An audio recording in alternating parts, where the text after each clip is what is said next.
Hello guys, welcome back to another video, and today I'm going to show you how you can build a password manager part 2. So let's get into it. So as you can see, that we're gonna work with this, nothing else, because we already got everything else set up.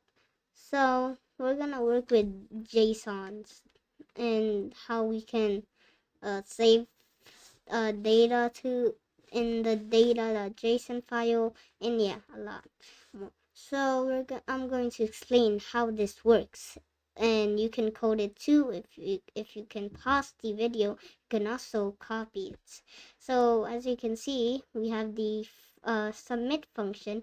So in the submit function, when we submit, we get the email entry, website entry, and password entry, and we're pretty sure we know this because it's self-explanatory.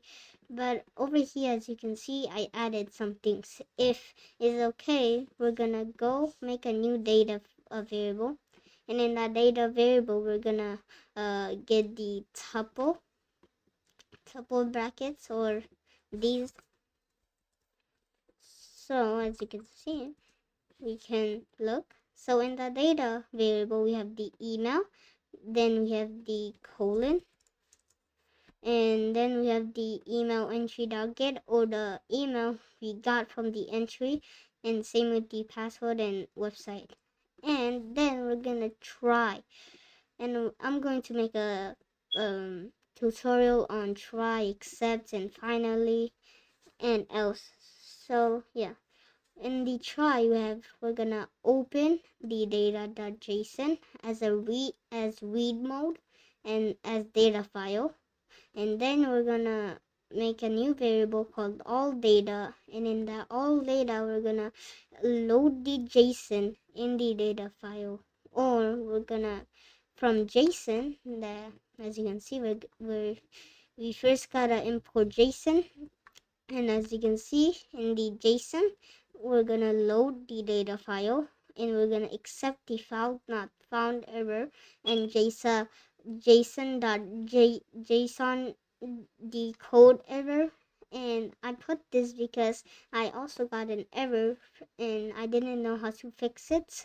So but I found a source in Wikipedia, I think, and it said to use this. I believe it was Wikipedia or Reddit. So as you can see, we're gonna make a new all data variable, but we're gonna leave this empty as a list. Then we're gonna append data to the all data, and that data is this. So we're gonna open JSON again as a write mode, I think, and as data file again, and then we're gonna dump all data.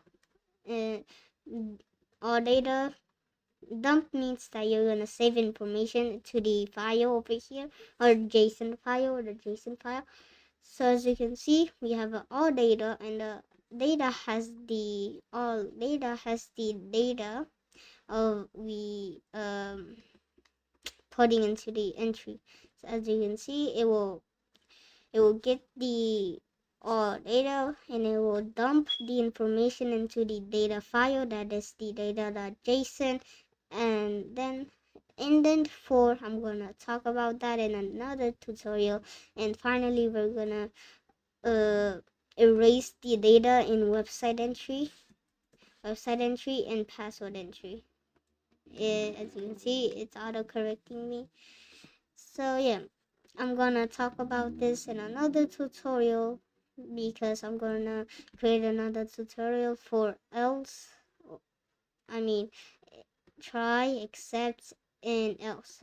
So, and yeah, if you want more tutorials like this, make sure to like, subscribe, and maybe comment. But bye guys.